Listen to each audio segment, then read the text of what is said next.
At 10:10 here on Live Impact News, where we stream for free in Money News. That's what we're talking about this morning. Lately, you may have seen a lot of talk about a K-shaped economy. That's where some Americans are thriving, while others are struggling just to keep up. And with Americans also living longer, they might not have enough savings to sustain, to really be without and not have to ask, where's the money, right? You might just outlive your savings, is what I'm trying to say. So here to break it all down right now in the Live Impact studio is Mark Henry, CEO of Alloy Wealth Management. My friend, thank you for joining us here this morning. Thanks for having me on. All right, so we've heard this K-shaped economy. For folks just tuning in now, break this down for us. What does this mean? Yeah, so K-shaped economy, this is, it's kind of a weird thing. We don't see it often, but it's happening. And this is where you have people are really struggling and cutting back on their spending. But then you also have the wealthiest increasing their spending. So two things going on at the same time, and that's why you get this idea of the K. So if you think about one part of the K is going up and one part of the K is going down, and that's really what's happening with spending. The increased spending is offsetting everyone else's lower spending and officially keeping us from going into what's called a recession. Okay, so the recession, the big R word. Yeah. And so we want to protect ourselves from that, obviously, right? So what do we do? Well, a recession is, when usually happens when you experience 2 quarters of negative growth, and we've actually seen that, but we didn't see the recession because, again, of the K-shaped economy that's currently going on. We've got inflation just jumped again, and so that means while prices were going up slower, they're starting to rise again, mostly by oil prices. That's really driven by what went on in the Strait of Hormuz and Iran and things like that. Carlene and I were just talking about how terrible these gas prices are. Right. Yeah, they are. And it's a short-term thing, in my opinion. We'll see if that holds true.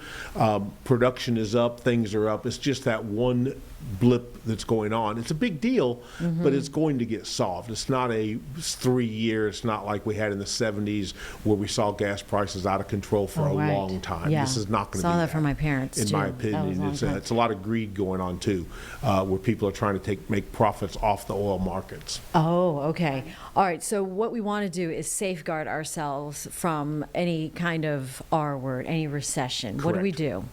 Well, and this is where it really goes back to what we talk about a lot, but increasing your emergency savings. First off, you've got to have that emergency fund. This is the liquid cash that allows a working family to go, 3 to 6 months of unemployment without panicking.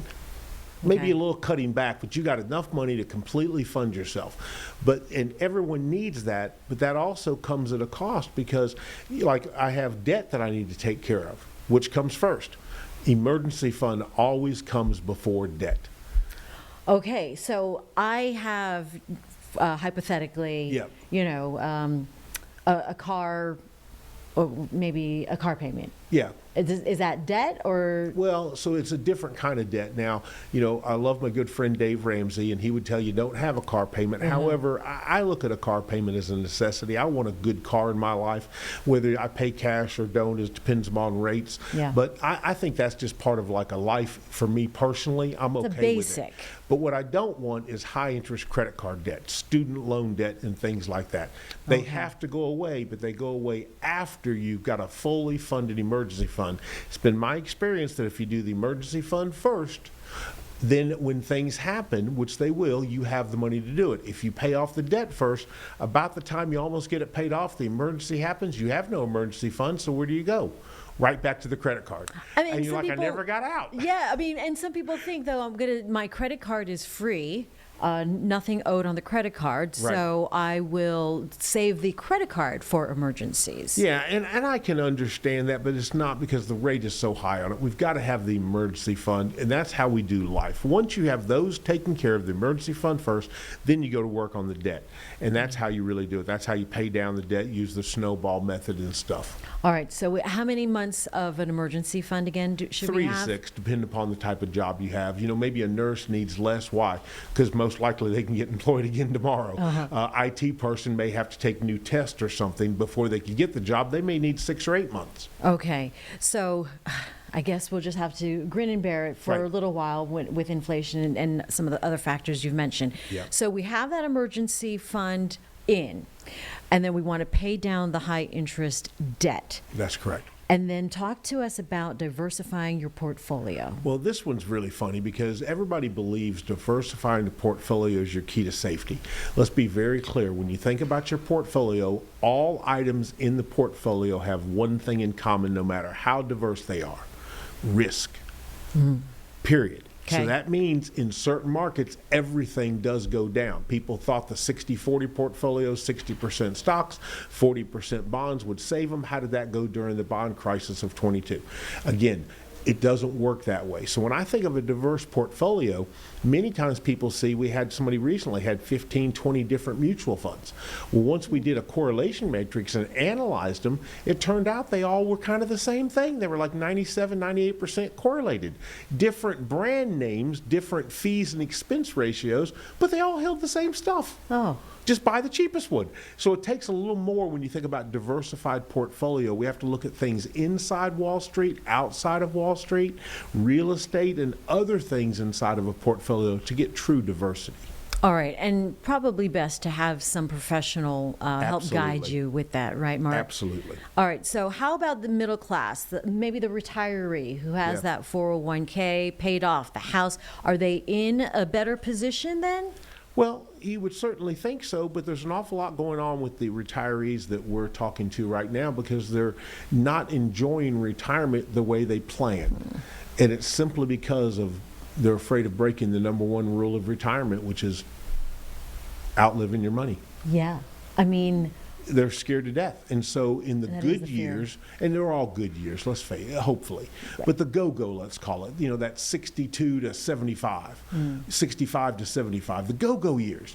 Well, they're active, they're healthy, they have money, they want to go do things, but they're scared because they don't know how long the money will last. Yeah. And look at what's going on that we talked about: inflation and oil prices and gas and food and going out and Right. travel. Right. So they're like, how do we do this and do it now, but make sure we're not broke when we're 85? yeah, I mean, besides pulling out the extra items out of the shopping cart, That's right. we need, I mean, That's not going to be fun. that's not going to be, and that's not enough. It's not do. enough. It's not enough. And it's also this idea of why did we work so hard to get to this place to finally retire with a paid for house in the example you gave, with a 401, a 403, and we've got all this stuff, but yet we're scared to death. So, Does that sound fun? no, it doesn't. Not at all. I And- don't want to retire. No, and people don't. And here's the thing. We have to prepare for something called longevity risk. But quite honestly, the only way in America to retire today is not off of a financial statement. We've got to be able to stay invested because investments is what gives us long-term growth. But the only way people are able to stay invested in markets like we're seeing right now, which are actually pretty good, but we know they're very volatile. The only way to stay invested is when you have a paycheck. You've done your whole life on a paycheck. Why does it have to change when you retire? Now, as soon as you retire, no more paycheck, and now we're going to do it off of a statement. Right. Doesn't even make sense. Right. Is your pile big enough? Yes. You have to have this pile of money, and is it big enough? Who knows? You don't know how much No money one you has need. any idea. However, when you take some of your money and you turn it into a reoccurring paycheck through things like pensions and things like that, you say, well, Mark, I didn't get a pension at my job. I know, I didn't either. So I had to create one for myself. When you create a lifetime paycheck that covers your bills, life becomes so much easier, just like it was when you were working. Okay. When your monthly paycheck, your biweekly paycheck covered your bills, life felt pretty good. When it didn't cover your bills, life got harder. Well, then you were working so you'd get a second job or something. Well, you're not going to do that in retirement. So the first place you go with is income. Income becomes your outcome in retirement. Okay. So we have a list of the tips that you say Yep. how you want to protect your wealth in retirement. Sure. If income is your outcome, we want to figure out what our expenses really are, right? Match And have that income. enough contractually guaranteed income along with Social Security that comes in every month to pay the bills. Maybe it doesn't take us to Europe twice a year, but it ought to get us down to North Myrtle. Right? So let's have enough coming in to pay the bills. Once we've done that, Wall Street becomes so much fun because the money you've still got in your 401, your IRA, your investment money, if it's up, you're really happy. You can take withdrawals. That's really cool. Take money out when it's up. When it's down, you're mad, but you've still got a monthly paycheck that pays your bills, so it leaves you time to let markets recover and do what they always do. And when it goes back up, what do? Take money out. When it's down, don't touch it. It sounds so simple. Right? But it all starts with one thing, a paycheck. A paycheck and a plan. A paycheck and a plan. And so, good news that we are living longer lives. That's right. But we do need those tips. Speaking of longer lives, how about long-term care? How do you factor that in with the expenses and a fixed income? Yeah, it can be really hard. It's unfortunately, long-term care is something that people overlook because they want that to happen to someone else. It's not going to happen to them. Mm-hmm. And I personally believe the same thing. I'm trying to take great care of myself, but it doesn't mean I don't need a long-term plan. There's a Fidelity study that was done for getting long-term care, and it said the average 65-year-old couple will incur $300,000 of expenses in health care. Not talking about long-term care, just health care in their lifetime. 65 to when they pass away, there'll be $300,000 of just expenses. Oh boy. That are not covered by Medicare and things like that. Can you even imagine? No. And that's what people aren't expecting, and that all becomes where we talk about why it's so important to have jobs assigned to dollars. Like that emergency fund we discussed, its job is to do one thing. Be there for an emergency. Okay. Well, guess what? We have to take your portfolios and everything and decide jobs for them. One job could be funding the income. Great. One job could be, if we need long-term care, this is how we would do it. Maybe it's through self-insurance, or maybe it's through actually looking at long-term care plans. There are still some that are actually kind of good, but we have to be very careful when we do that because they can become an uncontrollable expense, which is exactly what we don't want in retirement. And then really, once you retire, say 65 or above, what are the 2-3 biggest things that can derail you financially before 80? Taxes obviously are a big deal. How do you get the money out? Sometimes people have what they consider a large number, but it's in a 401 and nobody's ever addressed how to get the money out of that taxable account and into their hands or into a Roth account in the most tax efficient manner possible. So taxes can certainly derail. Obviously, we discussed living too long, and that's where income comes from. Relying on one asset class too heavily, meaning we have too much in the market.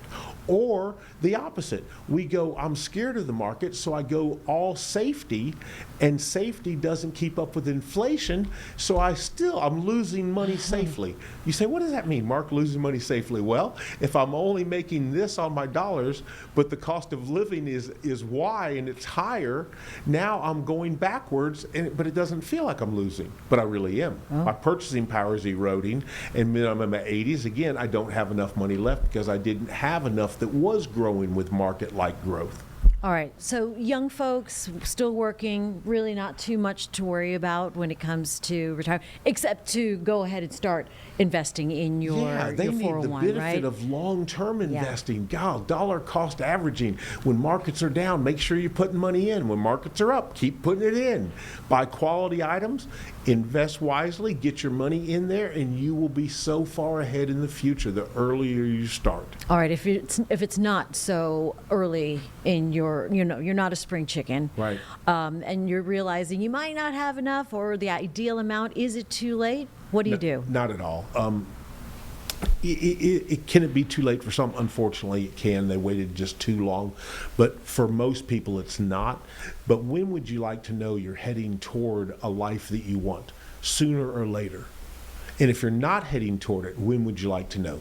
Sooner or later. And this is why I tell everyone, get a plan done so you can see where you're at and make sure it's taking you where you want to go. And if it's not, if you have time on your side, your course corrections will be much smaller than someone that's retiring tomorrow and they realize retirement's not going to look the way they want. All right. Mark, anything else that we should take away from our conversation this morning?